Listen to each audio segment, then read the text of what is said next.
Meu irmão me empurrou pelos ombros na porta da funerária e gritou na minha cara: "Você não entra aqui! Envergonha essa família!" 50 pessoas viraram para me olhar. Senti minhas pernas bambearem, meu coração acelerar como se fosse explodir. Aos 63 anos, fui impedida de ver minha própria mãe pela última vez. Fiquei ali, parada na calçada, ouvindo as homenagens lá dentro enquanto as lágrimas escorriam pelo meu rosto. Mas o que meu irmão Ricardo não sabia era que dentro da minha bolsa havia um envelope que mamãe me entregou 3 dias antes de morrer, com uma única instrução escrita à mão: "Só abra se ele tentar te humilhar mais uma vez." E naquele momento, com as mãos tremendo, eu abri. O que estava dentro daquele envelope destruiria a vida dele completamente em menos de uma semana. Deixa eu voltar um pouco para você entender como cheguei até aqui. Meu nome é Helena Santos, tenho 63 anos. E durante 18 anos da minha vida eu cuidei da minha mãe sozinha. 18 anos, você ouviu bem. Não foram meses, não foram alguns anos difíceis.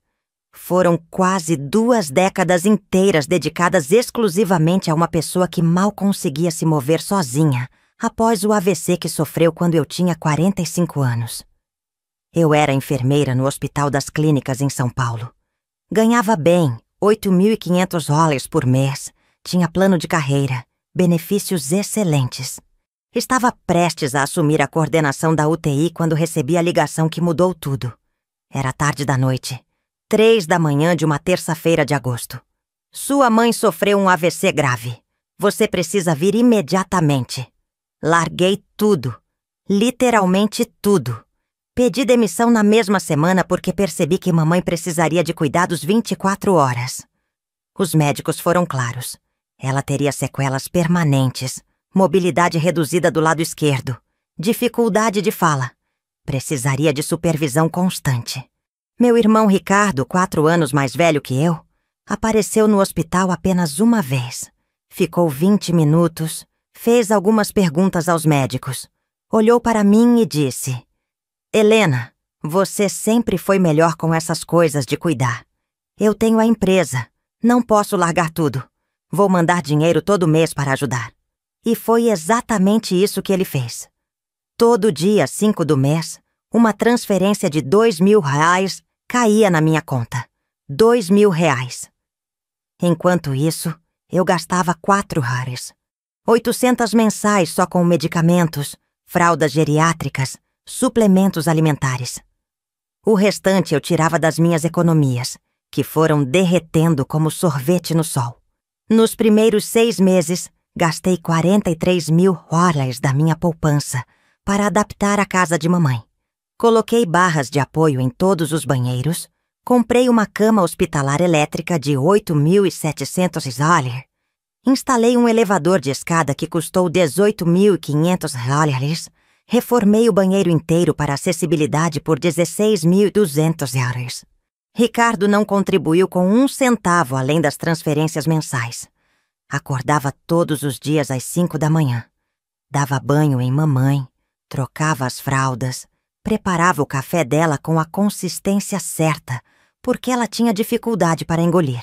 Colocava cada comprimido na boca dela, um por um, 8 comprimidos diferentes no café da manhã. Depois, os exercícios de fisioterapia que eu mesma aprendi a fazer. Às 9 horas, chegava a fisioterapeuta que eu pagava €180 por sessão, 3 vezes por semana. À tarde, a fonoaudióloga, mais $200 por sessão, 2 vezes na semana. As minhas amigas pararam de me ligar. Eu sempre dizia não para os convites porque não podia deixar mamãe sozinha. Minha vida social se resumiu a conversas rápidas com a vizinha, Dona Conceição, que às vezes trazia um bolo e ficava meia hora fazendo companhia para mim enquanto mamãe cochilava. Ricardo aparecia no Natal e no aniversário de mamãe. Ficava 1 hora, 2 no máximo. Tirava fotos abraçado com ela, postava nas redes sociais com legendas emocionantes sobre amor de filho e gratidão eterna. As pessoas comentavam: "Que filho abençoado!" Exemplo de família. Eu via aquilo e sentia um aperto no peito, mas não dizia nada. Afinal, ele estava mandando os 2.000 reais todo mês, não estava? Mamãe ficou acamada nos últimos 4 anos. Não conseguia mais sair da cama. Dependia completamente de mim para tudo. Eu desenvolvi problemas na coluna de tanto levantar peso. Fiz 3 infiltrações na lombar. Gastei 12.000 reais em tratamentos ortopédicos. Nunca reclamei com Ricardo. Quando ele perguntava como estava, eu sempre respondia: está tudo bem, estou dando conta. Aos 58 anos, olhei no espelho e não me reconheci. Tinha envelhecido 10 anos em 5. Cabelos completamente brancos, rugas profundas ao redor dos olhos, mãos ásperas de tanto lavar, trocar, limpar. Nunca namorei nesse período. Nunca saí para dançar, para viajar, para simplesmente viver. Minha vida inteira cabia dentro daquele apartamento de 2 quartos na Muca. Minhas economias foram evaporando. Os 185.000 tares que eu tinha guardado durante 20 anos de trabalho como enfermeira desapareceram completamente em 14 anos de cuidados. Tudo. Até o último centavo. Eu precisei vender meu carro por 32.000 reais. Vendi minhas joias por 8.500. Vendi até meus móveis antigos que eram da minha avó por 15.000 reais. Tudo para garantir que mamãe tivesse os melhores remédios, os melhores cuidados. Ricardo, enquanto isso, prosperava. Sua empresa de consultoria empresarial crescia. Ele comprou um apartamento de 280 metros quadrados em Higienópolis por 2,3 milhões de reais. Comprou um BMW X5 0 km. Levava sua esposa, Cristina, e os 2 filhos para viagens na Disney, para cruzeiros no Caribe. Eu via as fotos no Instagram. Sorrisos perfeitos, roupas de marca, restaurantes caros.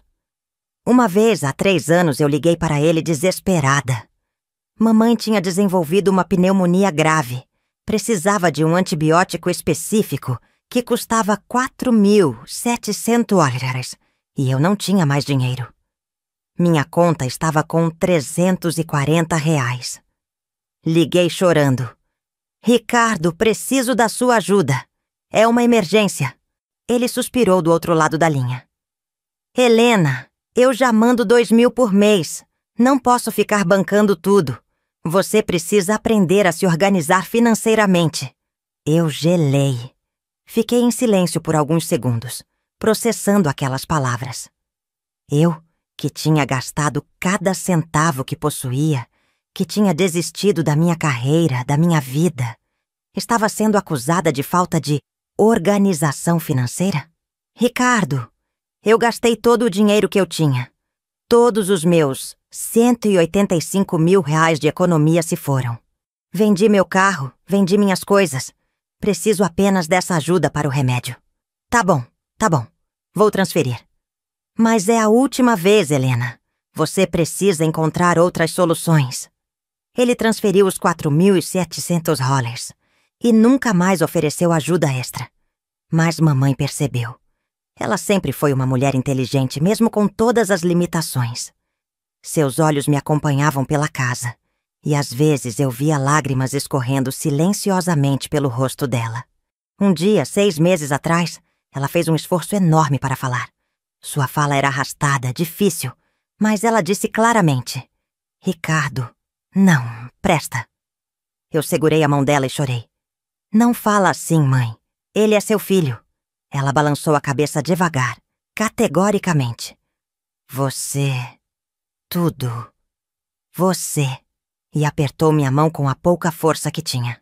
3 meses atrás, mamãe começou a piorar rapidamente. Eu sabia que era questão de tempo. Chamei Ricardo e disse que era importante ele vir, que mamãe não estava bem. Ele prometeu que viria assim que pudesse. Passou 1 semana, 2 semanas. Eu ligava, mandava mensagens. Ricardo, por favor, vem ver a mamãe. Ela está muito fraca. Essa semana está impossível, Helena. Tenho reuniões importantes. Vou no fim de semana. O fim de semana chegou. Ele não apareceu. Então, numa quinta-feira chuvosa de junho, mamãe teve uma parada cardíaca. Eu estava ao lado dela. Segurei sua mão. Vi seus olhos me olharem uma última vez. E ela foi. Aos 89 anos, depois de 18 anos lutando contra as sequelas do AVC, minha mãe se foi. Liguei para Ricardo aos prantos. Ela se foi, Ricardo. Mamãe morreu. Ouvi um suspiro longo do outro lado. Nossa. Tá. Vou organizar o velório. Deixa comigo. E, de repente, ele, que nunca tinha tempo para nada, organizou tudo em 24 horas. Funerária cara, caixão de mogno, flores importadas. Tudo perfeito para as aparências. Mandou mensagens no grupo da família. Nosso anjo partiu. Velório amanhã às 10 horas, na Funerária Memorial São Paulo. Contamos com a presença de todos para essa despedida. Na manhã do velório, vesti meu vestido preto mais bonito. Não era caro. Comprei numa liquidação há 4 anos por 180, mas estava limpo e passado. Coloquei os únicos brincos que não tinha vendido, uns de prata simples. Peguei minha bolsa preta de couro sintético, já desgastada nas alças. Dentro dessa bolsa estava o envelope. Mamãe tinha me entregue 3 dias antes de morrer. Ela fez um esforço sobre-humano.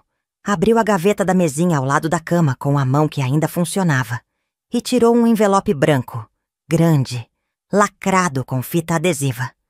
Entregou na minha mão e sussurrou com extrema dificuldade. Só abra se ele tentar. Tentar o quê, mãe? Humilhar você. Mais uma vez. Eu não entendi completamente naquele momento. Guardei o envelope sem abrir, respeitando o pedido dela. Cheguei na funerária às 9h45, 15 minutos antes do início.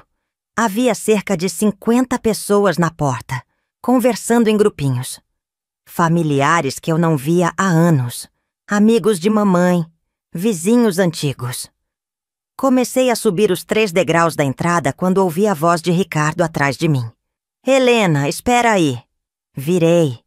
Ele estava impecável. Terno Hugo Boss preto, gravata de seda, sapatos italianos reluzentes. O cabelo perfeitamente penteado, relógio Rolex no pulso. Ao lado dele, Cristina, sua esposa, de vestido Chanel e bolsa Louis Vuitton. Precisamos conversar, ele disse, pegando meu braço com força e me puxando para o lado, longe da entrada. Ricardo, o velório vai começar, eu preciso entrar. Ele olhou para mim de cima a baixo e viu desprezo nos olhos dele. Desprezo puro. Como se eu fosse algo nojento. Você não vai entrar. Achei que tinha ouvido errado. Como assim? Você não vai entrar no velório. Olha para você, Helena. Olha como você está. Parece uma mendiga. Esse vestido barato, essa bolsa horrível. Você vai envergonhar a família. Senti como se tivesse levado um tapa. Não, pior. Como se tivesse levado um tiro direto no coração. O ar sumiu dos meus pulmões. Ricardo, eu sou filha dela. Eu cuidei dela por 18 anos. Eu tenho direito... Direito? Direito? Ele elevou a voz. As pessoas começaram a olhar. Você nunca foi boa filha o suficiente. Mamãe merecia coisa melhor que você. Olha o que você se tornou, uma velha fracassada, pobre, sem nada. Cristina colocou a mão no braço dele, fingindo preocupação, mas vi o sorrisinho no canto da boca dela. Ricardo, amor, as pessoas estão olhando. Ela sussurrou. Mas ele não parou. Me empurrou pelos ombros, me fazendo recuar 2 passos. 50 pessoas agora nos observavam em silêncio absoluto. Você não entra aqui. Vai embora. Envergonha essa família. Lágrimas começaram a escorrer pelo meu rosto. Minhas pernas tremiam. Olhei ao redor, procurando apoio, mas as pessoas apenas olhavam. Alguns com pena, outros com curiosidade mórbida, como se estivessem assistindo a um reality show. Ninguém me defendeu. Ninguém disse nada. Ricardo virou as costas e entrou na funerária como se nada tivesse acontecido. Cristina o seguiu, ajeitando o vestido. Um por um, os convidados entraram também. Alguns desviaram o olhar quando passaram por mim. Outros me olharam com aquela piedade falsa que dói mais que indiferença. Fiquei ali, sozinha, na calçada. Aos 63 anos, impedida de ver minha própria mãe pela última vez. Ouvi quando começaram os discursos lá dentro. A voz de Ricardo ecoava no microfone. Minha mãe foi uma mulher extraordinária. Dediquei minha vida a cuidar dela, a garantir que tivesse conforto e dignidade. Minhas pernas cederam. Sentei no meio-fio, ali mesmo, na calçada suja de uma rua movimentada de São Paulo. As pessoas passavam, olhavam de relance, seguiam suas vidas. Eu era invisível. Sempre fui. Foi então que lembrei do envelope, com as mãos tremendo tanto que mal conseguia segurar minha bolsa. Abri o zíper e tirei o envelope branco. Estava lacrado com 3 camadas de fita adesiva. Mamãe tinha se certificado de que ninguém o abriria sem esforço. Rasguei as fitas. Abri o envelope. Dentro havia 3 coisas. Uma carta manuscrita com a letra trêmula de mamãe, um documento oficial de cartório com selos e carimbos azuis, e um maço de extratos bancários impressos. Comecei a ler a carta. As lágrimas caíam nas palavras, borrando um pouco a tinta azul. Mas eu conseguia ler perfeitamente. Minha Helena querida, se você está lendo isto, significa que Ricardo fez exatamente o que eu imaginei que faria. Ele te humilhou mais uma vez. Ele sempre foi assim, minha filha. Desde criança. Cruel com quem é mais fraco. Bajulador com quem tem poder. Eu sei de tudo o que você fez por mim. Sei quanto custou. Sua carreira, seu dinheiro, sua vida. Você abriu mão de tudo por mim. E eu nunca vou conseguir agradecer o suficiente.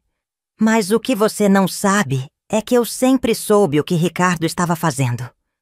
Há 2 anos ele veio me visitar sozinho. Disse que tinha problemas financeiros temporários e precisava de dinheiro emprestado. Insistiu tanto que acabei dando a ele a procuração da minha conta bancária, para que ele pudesse fazer uma transferência de 50 mil reais, que eu tinha guardado em poupança. Ele nunca devolveu o dinheiro. E não foram 50 mil reais, foram 340 mil reais.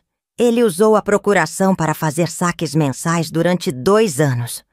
Pensei que você descobriria pelos extratos, mas então percebi que ele também mudou o endereço de correspondência do banco para a casa dele. Você nunca viu os extratos. Fingi que não sabia. Fingi porque queria ver até onde ele iria. E ele foi longe, minha filha. Muito longe. O documento que está junto desta carta é meu testamento, registrado 5 meses atrás no cartório do Poçalbre Ofício, quando eu ainda conseguia assinar meu nome. O Dr. Mendes, meu advogado há 30 anos, foi testemunha. Deixo para você 100% da minha herança. Ricardo não recebe nada, nem 1 centavo. São 3 propriedades.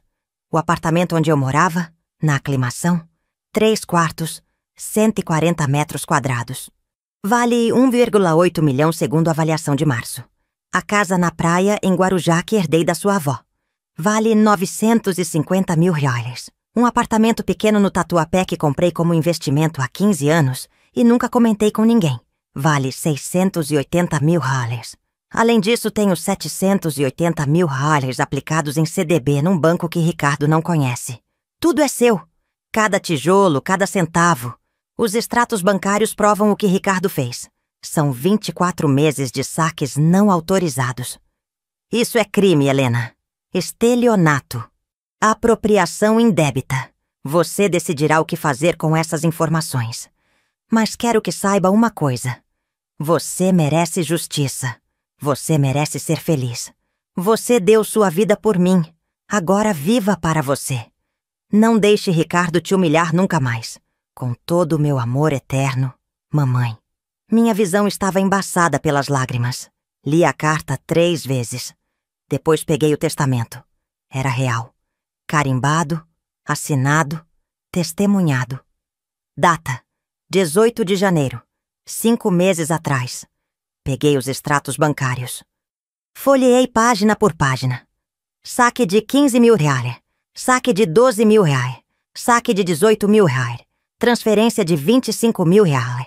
Todos com a assinatura digital de Ricardo. Todos usando a procuração.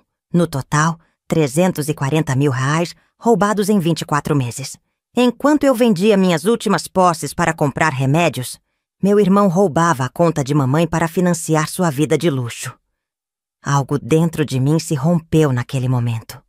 Não foi raiva. Não foi tristeza. Foi clareza absoluta. Coloquei todos os documentos de volta no envelope com cuidado. Guardei na bolsa. Levantei do meio-fio. Limpei minha saia. Respirei fundo. Olhei uma última vez para a funerária. Ouvi mais discursos falsos, mais homenagens vazias. Virei as costas e fui embora. Mas o que eu tinha na minha bolsa mudaria tudo. E meu irmão não fazia ideia do que estava prestes a acontecer com a vida perfeita dele. Voltei para meu apartamento. Um kitnet de 35 metros quadrados na Mooca que eu alugava por $1. 400 mensais. Meus móveis eram velhos, doados. Minha geladeira fazia barulho. Meu sofá tinha uma rasgadura que eu cobria com uma manta. Sentei na mesinha da cozinha, espalhei todos os documentos à minha frente e comecei a organizar tudo metodicamente. Sou enfermeira. Aprendi a ser meticulosa, organizada, precisa. Essas habilidades serviriam para algo muito maior agora. Primeiro, li o testamento completo, palavra por palavra. O Dr. Mendes tinha feito um trabalho impecável. A linguagem era clara, sem brechas. Deixo a totalidade de meus bens para minha filha, Helena Maria Santos, CPF 0435567, tom 892 às 10, excluindo expressamente meu filho Ricardo Antônio Santos de qualquer quinhão hereditário pelos motivos pessoais que possuo e que não necessito revelar. Impugnável, irrevogável, registrado, perfeito. Depois, organizei os extratos bancários. Criei uma planilha no meu notebook antigo, registrando cada saque, cada data, cada valor. Os padrões ficaram óbvios. Ricardo sacava sempre entre os dias 10 e 15 de cada mês. Os valores variavam entre 12 mil e 25 mil reais. Ele tentava disfarçar variando os montantes, mas a soma total era brutal. Em 24 meses, 340 mil reais desviados. Fiz uma segunda planilha com todas as minhas despesas nos últimos 18 anos. Cada remédio comprado, cada consulta paga, cada reforma feita na casa. O total chegou a 847.300 gastos do meu próprio bolso, enquanto Ricardo mandava seus míseros Royce 000 mensais, 432 mil reais em 18 anos. Eu tinha investido quase R$1 milhão da minha própria vida. Peguei meu celular e procurei o número do Dr. Mendes nos contatos de mamãe que eu tinha guardado. Às 18h37 daquela quinta-feira, liguei. Alô, Dr. Mendes.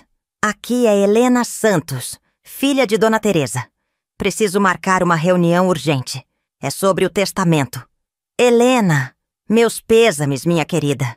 Eu estava esperando sua ligação. Pode vir amanhã às 10h no meu escritório? Posso sim. E, doutor, eu também preciso de orientação sobre outra questão. Uma questão criminal. Houve um silêncio breve. Entendo. Traga todos os documentos que tiver. Vamos resolver isso. Desliguei e senti pela primeira vez em 18 anos algo parecido com esperança. Naquela noite não consegui dormir. Fiquei virando na cama, revivendo cada humilhação, cada sacrifício ignorado, cada vez que Ricardo me fez sentir pequena. Mas agora, pela primeira vez, eu tinha poder. Eu tinha provas. Eu tinha justiça ao meu alcance. Na manhã seguinte, sexta-feira, vesti minha melhor roupa. Não era muito, mas era digna. Peguei todos os documentos numa pasta organizada e fui ao escritório do Dr. Mendes na Avenida Paulista. O escritório ficava no 18º andar de um prédio comercial imponente. A recepção tinha piso de mármore, quadros caros nas paredes. Me senti deslocada, mas a recepcionista me tratou com gentileza. Dona Helena, o Dr. Mendes já está esperando. Por favor, acompanhe-me. O escritório dele era amplo, cheio de livros jurídicos, uma mesa de madeira enorme. Dr. Mendes devia ter uns 65 anos, cabelos grisalhos, óculos de armação dourada, expressão séria, mas gentil. Ele levantou, apertou minha mão com firmeza. Helena, sinto muito pela perda de sua mãe. Dona Teresa era uma mulher extraordinária. Obrigada, doutor. Sente-se, por favor. Vamos conversar. Sentei numa poltrona de couro e coloquei a pasta sobre a mesa. Doutor, a primeira coisa é sobre o testamento. Ricardo sabe que existe? Não. Dona Teresa foi categórica. Ninguém deveria saber até o momento da leitura oficial do testamento, que deve acontecer após o inventário ser aberto. E quanto tempo leva isso? Normalmente, com toda a documentação em dia, abrimos o inventário em 1 semana. A leitura pode ocorrer em 10 a 15 dias. E Ricardo, ele pode contestar? Dr. Mendes balançou a cabeça. Ele pode tentar, mas não terá sucesso. O testamento é irrevogável. Foi feito com sua mãe em plena consciência. Eu e mais 2 testemunhas presenciamos. Ela excluiu Ricardo expressamente, o que é direito dela segundo o Código Civil. Ele pode tentar argumentar que tinha direito à legítima, mas neste caso específico, sua mãe usou uma brecha legal. Todas as propriedades eram bens particulares dela, não eram bens de meação de casamento, já que seu pai faleceu há 32 anos. Então, ela tinha plena liberdade testamentária. Respirei aliviada. E a segunda questão? Abri a pasta e mostrei a ele os extratos bancários. Meu irmão usou uma procuração para desviar 340 mil dólares da conta de mamãe em 2 anos. Dr. Mendes pegou os documentos, colocou os óculos de leitura e começou a examinar página por página. Seu rosto foi ficando cada vez mais sério. Helena, você tem a procuração original que sua mãe assinou? Não. Mas tenho os extratos e a carta de mamãe explicando tudo. Isso é suficiente. Esses extratos são evidência clara. Ele usou a procuração para benefício próprio, não para benefício de sua mãe.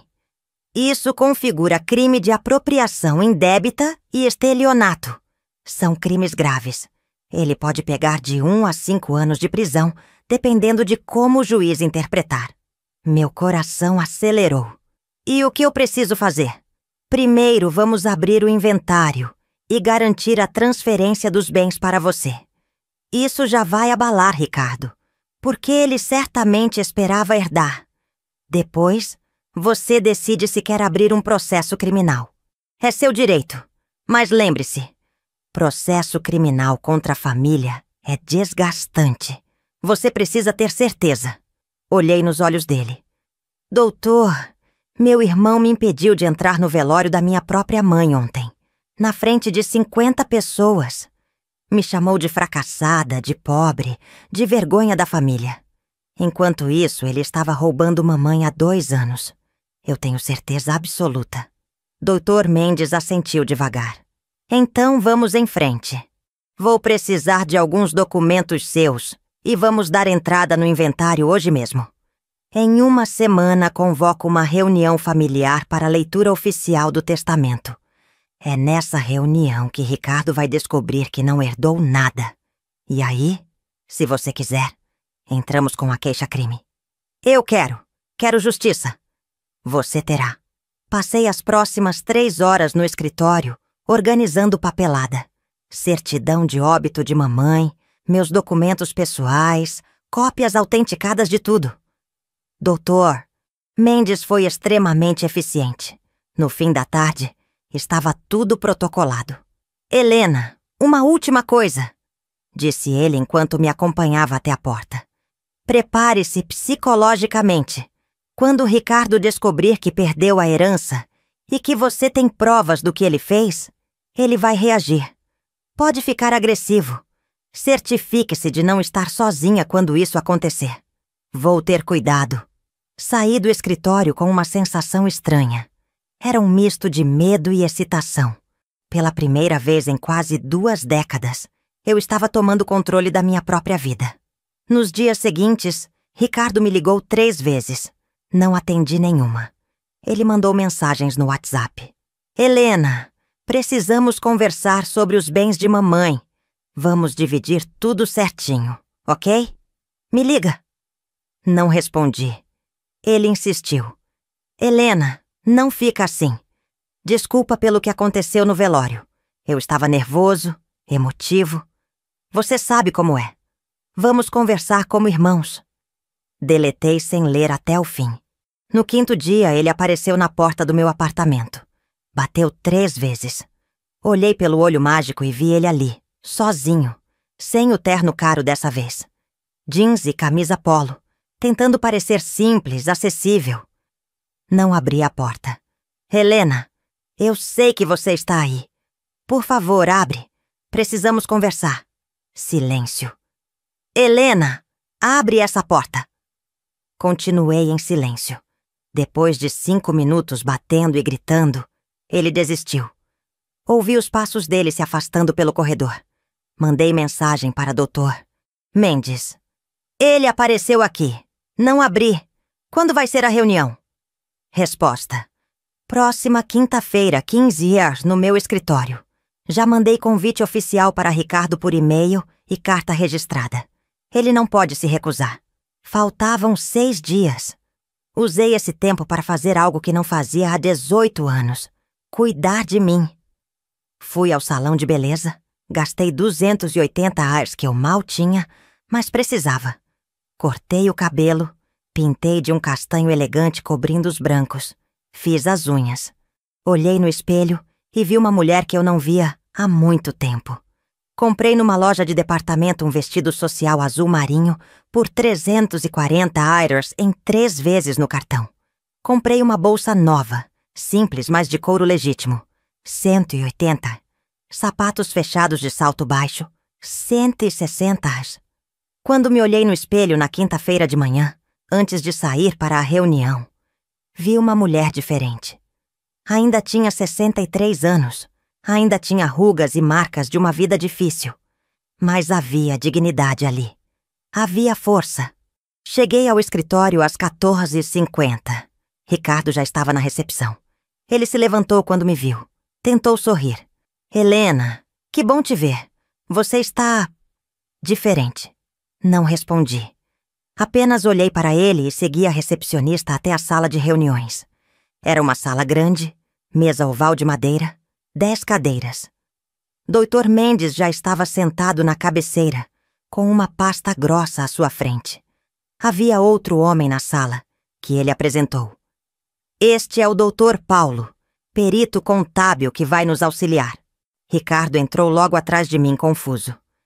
Perito contábil? Por quê? Dr. Mendes indicou as cadeiras. Sentem-se, por favor. Sentamos em lados opostos da mesa. Ricardo me olhava com aquela expressão que eu conhecia bem. Superioridade misturada com irritação, como se eu fosse uma inconveniência. Bom, começou o Dr. Mendes. Convoquei esta reunião para a leitura oficial do testamento de Dona Teresa Santos. Como advogado dela há 30 anos e testamenteiro designado, é minha obrigação legal fazer esta leitura na presença dos herdeiros. Ricardo se ajeitou na cadeira, passando a mão no cabelo. Certo!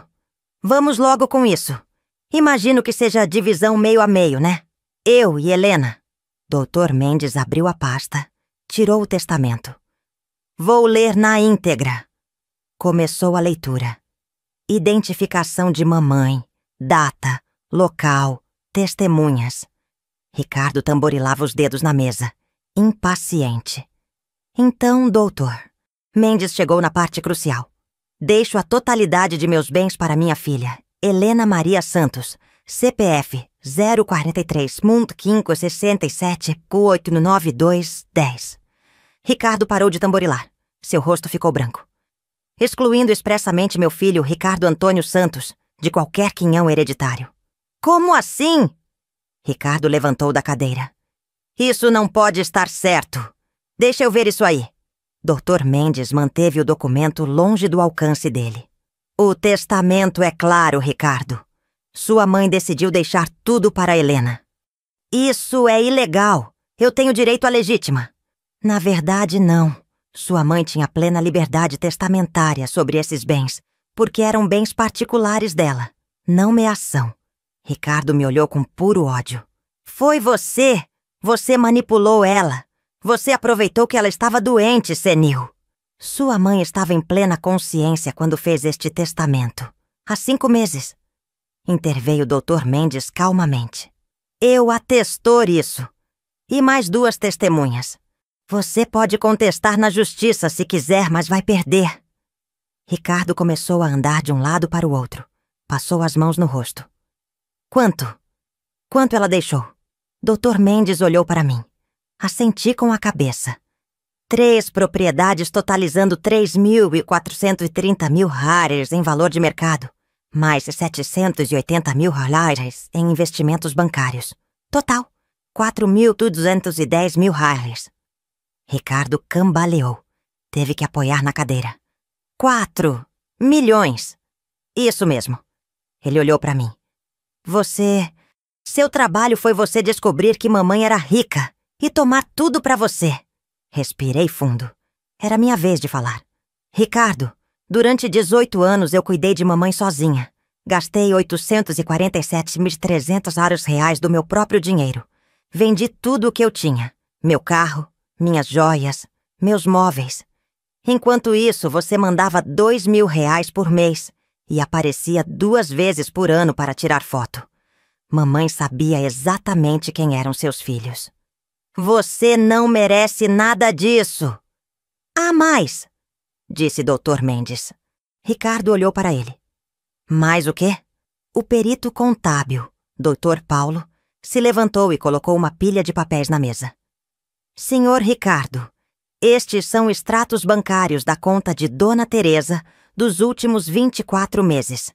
Identificamos 23 saques e transferências feitas com sua assinatura digital, usando a procuração que ela lhe deu, totalizando 340 mil. Ricardo empalideceu ainda mais. Ela me deu essa procuração. Eu precisava de dinheiro. A procuração era para você fazer uma transferência específica de 50 mil. Eu disse, minha voz firme. Mamãe me contou tudo numa carta. Você roubou 340 mil hares dela, enquanto ela estava doente e indefesa. Isso é mentira! Dr. Mendes bateu na mesa. Os extratos não mentem, Ricardo. E nós já entramos com representação criminal por apropriação indébita e estelionato.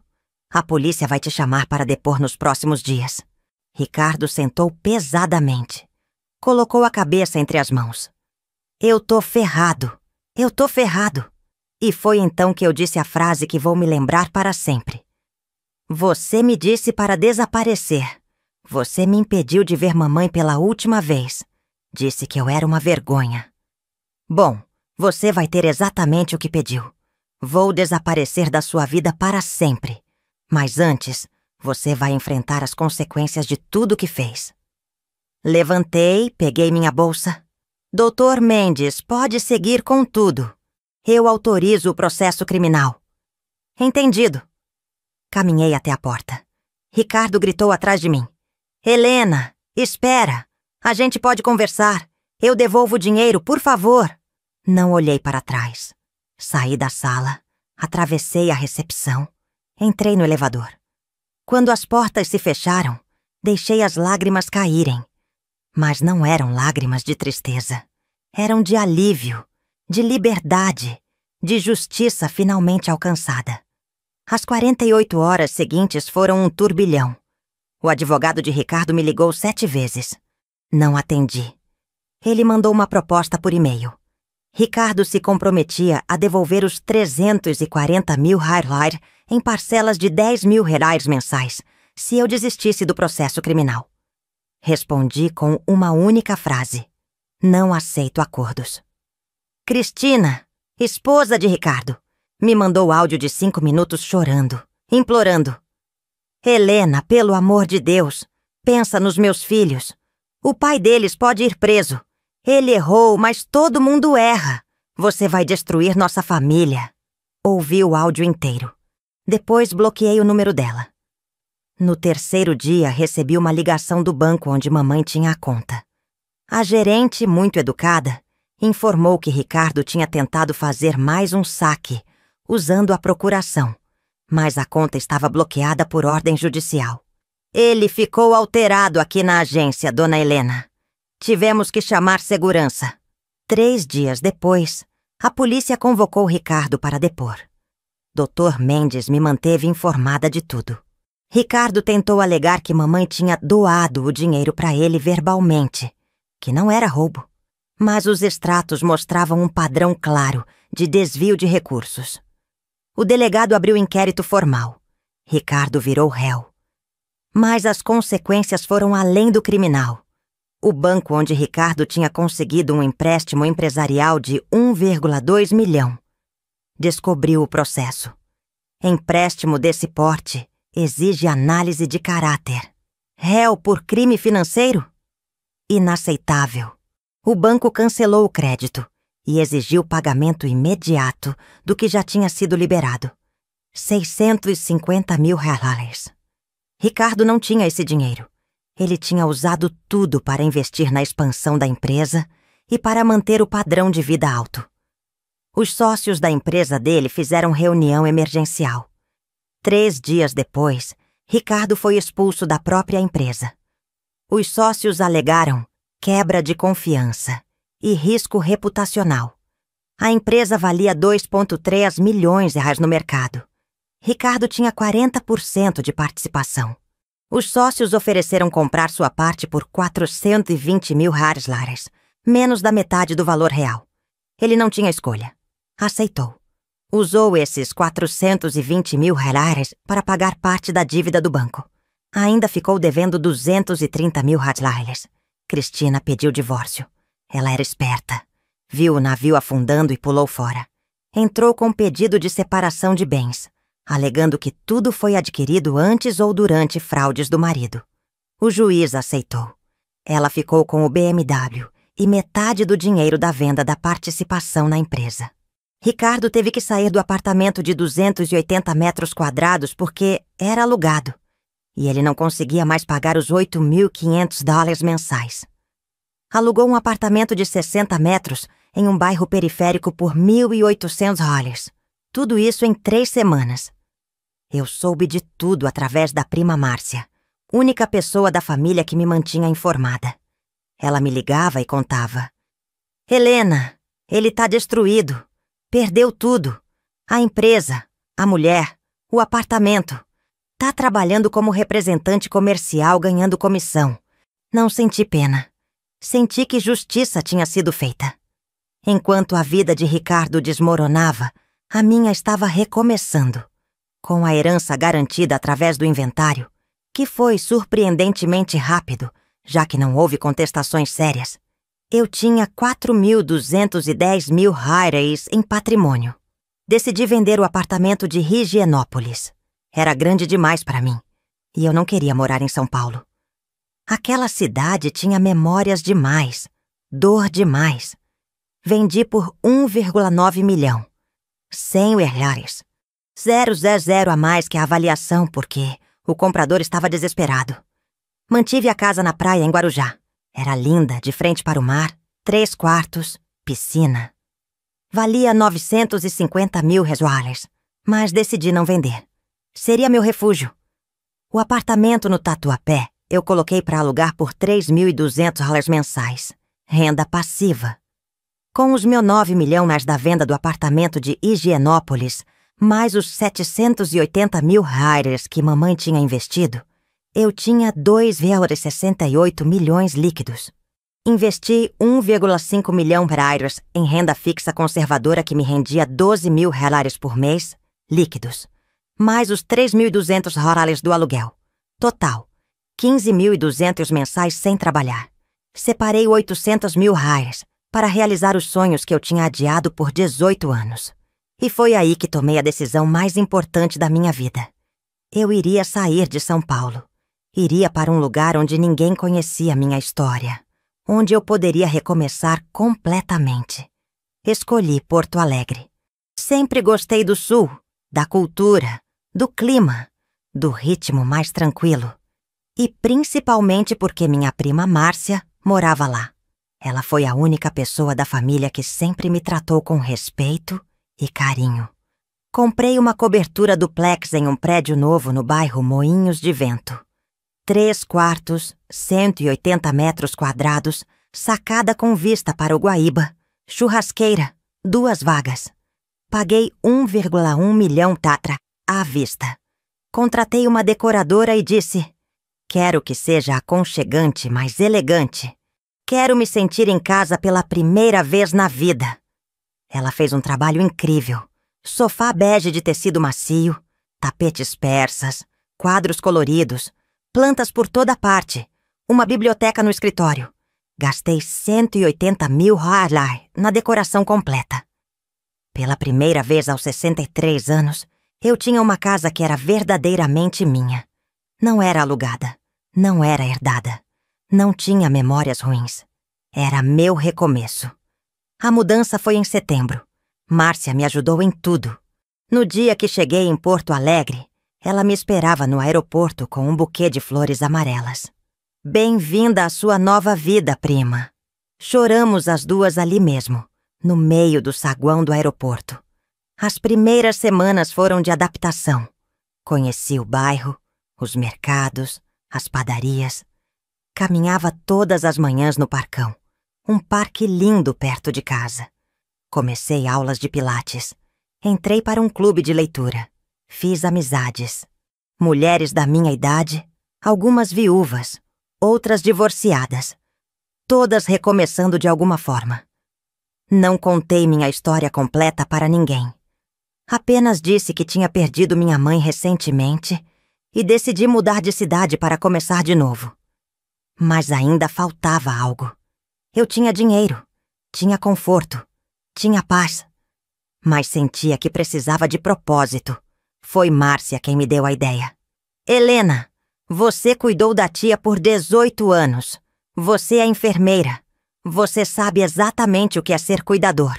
Por que não usar sua experiência para ajudar outras pessoas? A ideia cresceu na minha cabeça. 2 semanas depois, decidi.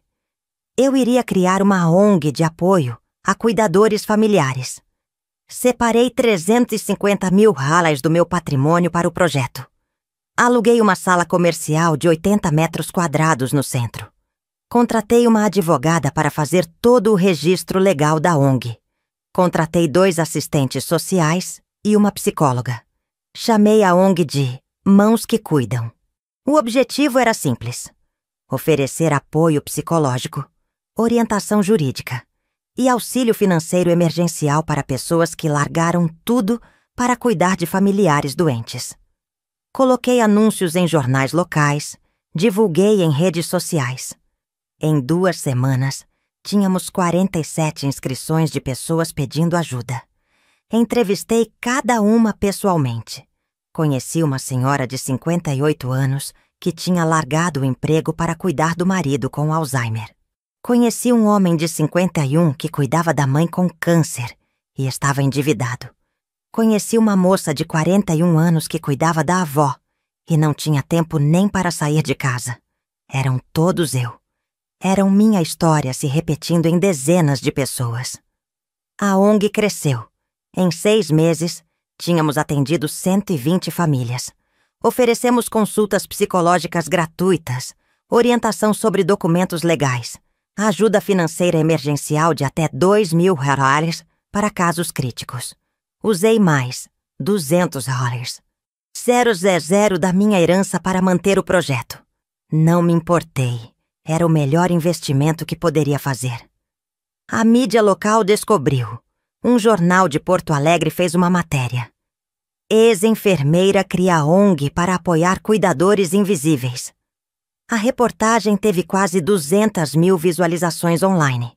Recebi mensagens de pessoas do Brasil inteiro. Obrigada por ver a gente.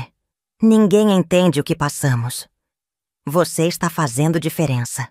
Pela primeira vez na vida, senti que minha dor tinha propósito. Enquanto isso, em São Paulo, a vida de Ricardo continuava desmoronando. A prima Márcia me mantinha atualizada mesmo eu dizendo que não queria saber. Mas ela insistia. Você precisa saber, Helena. Não para ter pena, mas para ter certeza de que a justiça foi feita. O processo criminal contra Ricardo avançou. O Ministério Público aceitou a denúncia. Ele virou réu em ação penal por estelionato e apropriação indébita. O julgamento foi rápido. As provas eram irrefutáveis. 23 transações bancárias indevidas, todas documentadas. Ricardo tentou argumentar que tinha autorização verbal, mas não tinha como provar. Foi condenado a 3 anos e 4 meses de prisão, em regime semiaberto, mais pagamento integral de 340 mil thalers, corrigidos para minha conta pessoal como dano moral. O advogado dele entrou com recurso. O juiz manteve a sentença, mas concedeu que a pena fosse convertida em prestação de serviços comunitários e uso de tornozeleira eletrônica devido à idade de Ricardo, 67 anos, e por ser réu primário. Ricardo teve que vender o carro. Teve que vender o relógio Rolex que custou 47 mil thalers. Vendeu tudo para pagar parte da dívida. Ele me ligou em dezembro, 10 meses depois da morte de mamãe. Eu estava na varanda da minha cobertura, tomando vinho branco e vendo o pôr do sol sobre o Guaíba. Pensei em não atender, mas algo me disse para atender. Alô? Helena? A voz dele estava quebrada, fraca. Não era mais o homem arrogante e cruel da funerária. Ricardo, eu só liguei para dizer que eu sinto muito. Por tudo. Silêncio. Eu perdi tudo, Helena. A empresa, minha mulher, meus filhos mal falam comigo. Eu tô morando num apartamento de 2 quartos, trabalhando vendendo plano de saúde por comissão. Eu destruí minha vida. Você destruiu sua vida com suas próprias escolhas. Eu disse calmamente. Eu não fiz nada além de buscar justiça. Eu sei. Ele soluçou. Você pode me perdoar algum dia? Olhei para o Guaíba. As luzes da cidade começavam a acender. Senti o vento fresco no rosto. Ricardo, eu te perdoo. Não porque você merece, mas porque eu mereço paz. Mas isso não muda as consequências. Você vai ter que viver com o que fez. E eu vou seguir minha vida. Você tá bem? Onde você tá? Estou ótima. E onde eu estou não importa. Você me disse para desaparecer. Eu desapareci. Helena, eu era um idiota. Eu não valorizei você. Não valorizei mamãe. Eu só pensava em dinheiro, em aparecer, em ter mais. Eu sei. Você pode pelo menos não me odiar? Eu não te odeio, Ricardo.